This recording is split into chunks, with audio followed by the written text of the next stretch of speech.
या तयार केलेल्या खताचा वापर महिन्यातून एकदा जरी तुम्ही कढीपत्त्याच्या झाडासाठी केला तर झाडाची वाढ ही चांगली होऊन तो हिरवागार व घनदाट होण्यासाठी ही मदत होणार आहे। नमस्कार, स्वागत आहे तुमचे आपले यूट्यूब चॅनेल SP गार्डनिंग मराठीमध्ये। आज आपण या व्हिडिओमध्ये कढीपत्त्याच्या झाडाविषयी माहिती पाहणार आहोत।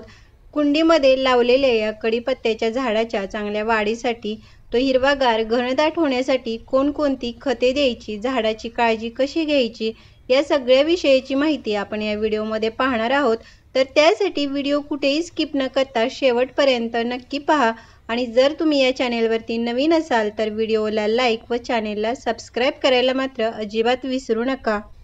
कुंडीमध्ये लावलेल्या या कढीपत्त्याच्या झाडाची वाढ ही चांगली होऊन तो हिरवागार घनदाट होण्यासाठी आज आपण आपल्या घरातीलच एका वस्तूचा वापर करून खत तयार करून हे देणार आहोत। ही वस्तू म्हणजे ही पिवळ्या रंगाची ही मोहरी आहे। या ठिकाणी तुम्ही आपण जे काळ्या रंगाची मोहरी आहे तिचा देखील हा वापर करू शकता। मोहरी ही झाडांच्या वाढीसाठी अतिशय फायदेशीर अशी आहे आणि ज्या झाडांना फक्त पाने येतात त्यांच्यासाठी तर अतिशय उपयुक्त आहे, कारण मोहरीमध्ये हे नायट्रोजनचे प्रमाण हे जास्ती प्रमाणामध्ये असतात आणि ज्या झाडांना फक्त पाने येतात त्यांना नायट्रोजनयुक्तच खताची आवश्यकता असते।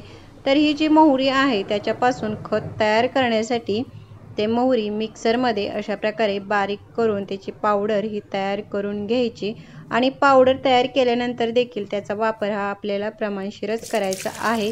म्हणजे 1 लिटर पाण्यामध्ये साधारण फक्त 1 चमचा एवढेच या मोहरीच्या पावडरचा वापर हा करायचा आहे। पाण्यामध्ये ही मोहरीची पावडर व्यवस्थित मिक्स करून आपल्याला हे 2 ते 3 दिवस हे असेच ठेवून द्यायचे, जेणेकरून याच्यातील जी पोषक तत्वे आहेत ती पाण्यामध्ये उतरतील आणि आपले हे जे खत आहे ते तयार होईल। 2 दिवसानंतर या खताचा वापर कसा करायचा हे आपण पुढे पाहूयात। कुंडीमध्ये लावलेल्या या कढीपत्त्याच्या झाडाच्या चांगल्या वाढीसाठी, तो हिरवागार होण्यासाठी त्याला वेळोवेळी योग्य ती खते देणे हे आवश्यक असतेच, पण त्याचबरोबर कढीपत्त्याचे झाड हे हिरवेगार घनदाट होण्यासाठी काही कामे करणे देखील हे आवश्यक असते। त्यामध्ये करायचे सगळ्यात महत्त्वाचे काम ते म्हणजे झाडाची ही छाटणी करावी। छाटणी केल्यामुळे झाडावरती खूप सारे नवीन फुटवे येतात आणि भरपूर नवीन फांद्या तयार झाल्यामुळे आपले हे झाड हे घनदाट होण्यासाठी हे मदत होत असते। त्यामुळे झाडाची आता फेब्रुवारीमध्ये देखील तुम्ही या छाटणी करू शकता। छाटणी केल्यानंतर ज्या फांद्या उंच वाढत राहतात त्या देखील वरच्या बाजूने थोड्या कट कराव्या, म्हणजे त्या फांदीवरती देखील अजून नवीन फांद्या ह्या तयार होत राहतील। कढीपत्त्याच्या झाडाला हे पाणी देताना देखील हे कुंडीतील मातीमध्ये ओलावा राहील इतपत या झाडाला पाणी द्यावे, कारण अगदीच पाणी कमी दिल्यामुळे झाड जसे सुकते तसेच जास्ती पाण्यामुळे देखील हे झाडाच्या मुळ्या ह्या सडतात, खराब होतात आणि झाड देखील खराब होण्याची ही शक्यता असते। कुंडीतील माती देखील अधूनमधून हलवून थोडी मोकळी करावी, त्यामुळे माती ही भुसभुशीत राहते आणि अशा भुसभुशीत मातीमध्येच आपल्या झाडांच्या मुळांची वाढ ही चांगली होते। साहजिकच आपले झाड देखील हे चांगले वाढते। 2 दिवसानंतर तुम्हाला अशा प्रकारे हा पाण्याचा रंग हा बदललेला दिसून येईल, म्हणजेच आपले हे खत हे तयार झालेले आहे।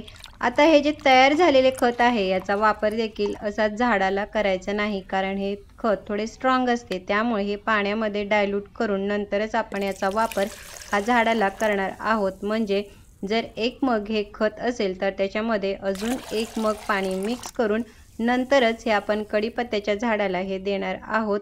मोहरीच्या पासून तयार केलेल्या पाण्यासोबतच आपण ही वापरलेली जी चहा पावडर आहे तिचा देखील मी वापर करणार आहे, कारण ही जी चहा पावडर आहे ती देखील झाडांच्या वाढीसाठी अतिशय फायदेशीर अशी आहे।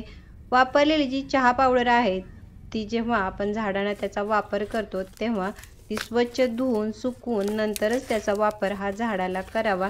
आता हे खत झाडाला देण्यापूर्वी कुंडीतील मातीमध्ये हे थोडे गोल वर्तुळ करून घ्यायचे आणि त्याच्यामध्ये ही जी वापरलेली चहा पावडर आहे ती एका झाडासाठी साधारण 2 चमचा एवढा तिचा वापर हा करायचा आहे।